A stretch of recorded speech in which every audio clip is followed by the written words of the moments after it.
le président polonais Andrzej Duda, en déplacement au Canada, fait une déclaration qui va chambouler tout et tout. Mais le Kremlin n'est pas resté silencieux là-dessus.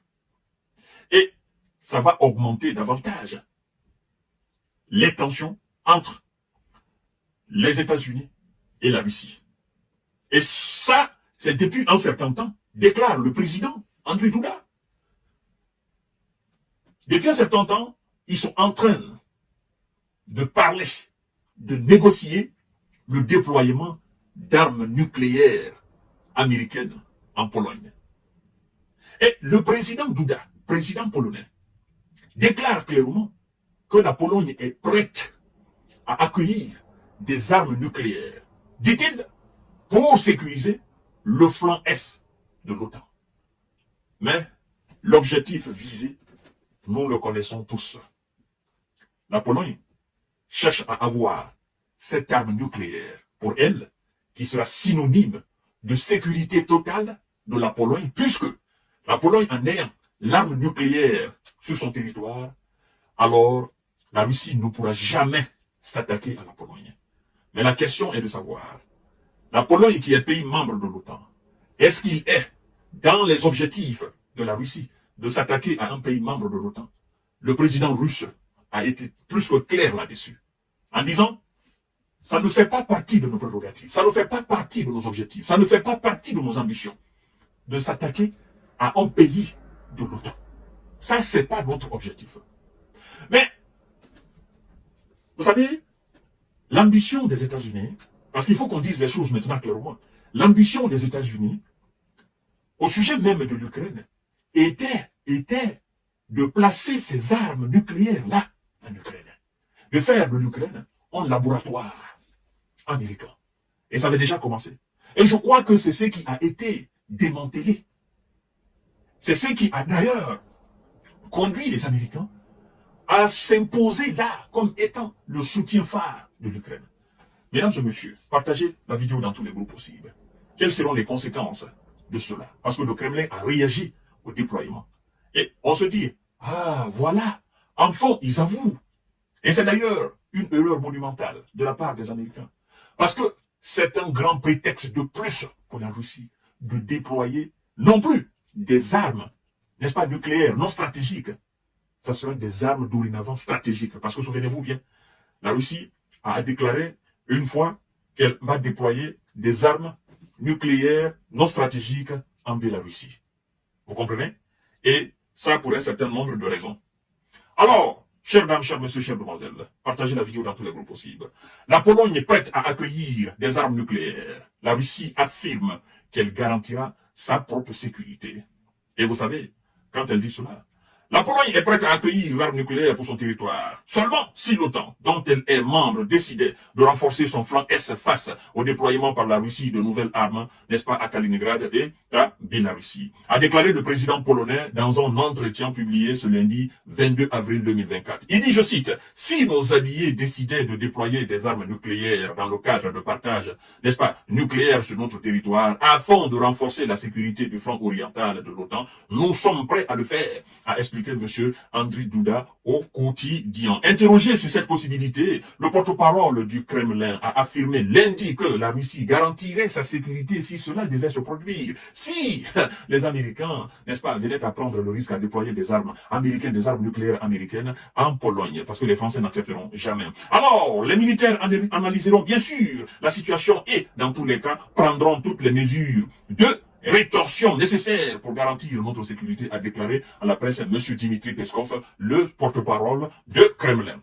Des discussions avec les États-Unis depuis un certain temps. Voilà, des discussions. La Pologne discutait avec les États-Unis, elle continue toujours de discuter avec les États-Unis. On n'a pas dit la Pologne discute avec la France, encore moins l'Allemagne ou la Grande-Bretagne. On dit la Pologne discute avec les États-Unis. Donc il s'agit des armes nucléaires américaines, qu'on s'est déversé un peu partout dans les pays européens. Le chef de l'État polonais, qui se trouve actuellement au Canada après une visite aux États-Unis où il a rencontré notamment l'ancien président Donald Trump et il s'est rendu à l'ONU, a ajouté que la question d'un déploiement potentiel d'armes nucléaires en Pologne faisait l'objet de discussions entre la Pologne et les États-Unis depuis un certain temps. Vous comprenez? Voilà. Là, maintenant, c'est clair pour tout le monde. Hein. C'est pas une question d'OTAN. C'est une question des États-Unis. Il a dit clairement, les États-Unis. Parce que les gens ne comprennent pas quand on parle souvent d'OTAN. L'OTAN, c'est rien d'autre que les États-Unis. C'est une machine des États-Unis. C'est une politique américaine mise en place pour seulement museler la Russie. C'est tout simplement ça, au fait. Vous comprenez? Et si les Américains venaient à faire cela, ça sera un très grand danger même pour la Pologne. Mesdames et messieurs, il dit, je cite, « J'ai déjà abordé ce sujet à plusieurs reprises », a déclaré Andrzej Duda, qui avait rencontré en mars son homologue américain Joe Biden. Selon ce dernier, la Russie militarise de plus en plus l'enclave de Kaliningrad. Elle est en train de transférer des armes nucléaires au Bélarussie, deux territoires qui sont voisins à la Pologne. En juin 2023, n'est-ce pas, le président Vladimir Poutine avait annoncé avoir transféré au Bélarussie de premières armes nucléaires non stratégiques. Voilà. Mardi, le premier ministre polonais Donald Tusk doit rencontrer à Varsovie son homologue britannique Rishi Sunak et le secrétaire général de l'OTAN, Jens Stoltenberg. Voilà. Interrogé ce sujet par les journalistes à Varsovie, Donald Tusk a déclaré souhaiter, n'est-ce pas, connaître toutes les circonstances qui ont conduit le président polonais à faire cette déclaration. Ah. Donc, qu'est-ce qu'il y a là? Entre le premier ministre et le président polonais, ils ne se concertent pas. Ouais, ils ne se concertent pas. Qu'est-ce qui a poussé le président à faire cette déclaration? Il va chercher à le savoir. Parce que ça, je crois que pour le président, il est dans une lutte de sécuriser son pays, la Pologne. Mais il ne sait pas qu'en faisant cela, il est en train de créer un véritable danger pour son propre pays. Il ne comprend pas. Mais il va le savoir. Comme il dit qu'il est en discussion avec les États-Unis d'Amérique, je crois que les Américains ne sont pas fous jusqu'à ce niveau-là pour déployer des armes nucléaires en Pologne. Ils ne sont pas fous. Mais ça va rester sur, n'est-ce pas, dans la phase de discussion.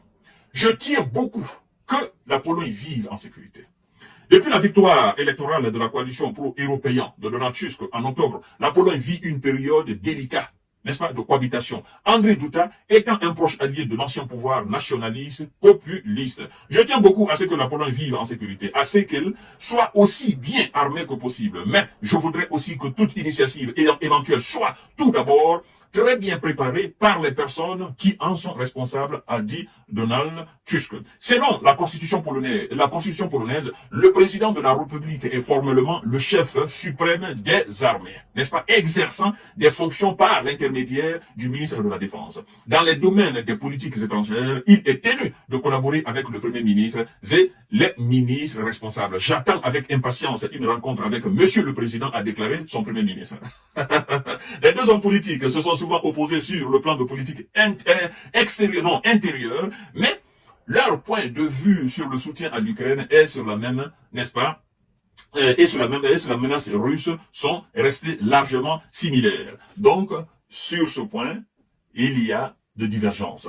Peut-être que le Premier ministre, n'est-ce pas, n'étant pas au courant de cette déclaration, souhaiterait ou aurait souhaité d'abord débattre ce sujet avec le président dans l'ombre avant qu'il ne fasse une déclaration officielle, n'est-ce pas, à l'extérieur. Alors, chers dames, chers messieurs, voilà comment nous sommes en train d'entrer petit à petit dans cette troisième G.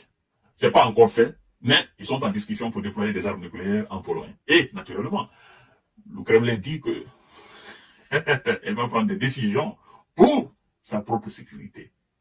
Et on ira de déploiement en déploiement d'armes nucléaires dans ce qui est considéré par eux comme des pays alliés, jusqu'à ce que l'heure fatale arrive. Oui. Parce que nous sommes dans une situation d'égo surdimensionné, quoi, dans cette affaire d'Ukraine. Et la Pologne, qui a peur que la Russie ne s'attaque à elle, la Pologne qui veut, à coup sûr, réellement être une puissance, une véritable puissance militaire dans l'OTAN, se tourne dorénavant vers les États-Unis. Elle ne se tourne pas vers la France, encore moins l'Allemagne, la Grande-Bretagne, vers les États-Unis. Vous comprenez? Donc, certainement, les États-Unis finiront par acheter tous ces pays qui sont frontaliers à la Russie. Et c'est des pays qui vont finalement perdre leur indépendance et leur souveraineté. Parce que si des décisions doivent être prises concernant leur propre sécurité, n'est-ce pas que ces décisions soient prises par les États-Unis à la Maison-Blanche, ça veut dire que ces pays ne sont pas des pays indépendants. Ce ne sont pas des pays souverains. Vous comprenez? Voilà, mesdames et messieurs. Alors, tout à l'heure, pour notre série d'informations de décortiquage, ça va chauffer entre le bloc occidental, les États-Unis d'Amérique et la Russie. Voilà. Partagez la vidéo dans tous les groupes possibles. Abonnez-vous sur cette page, activez la cloche de notification pour ne plus rater la vidéo. Merci beaucoup.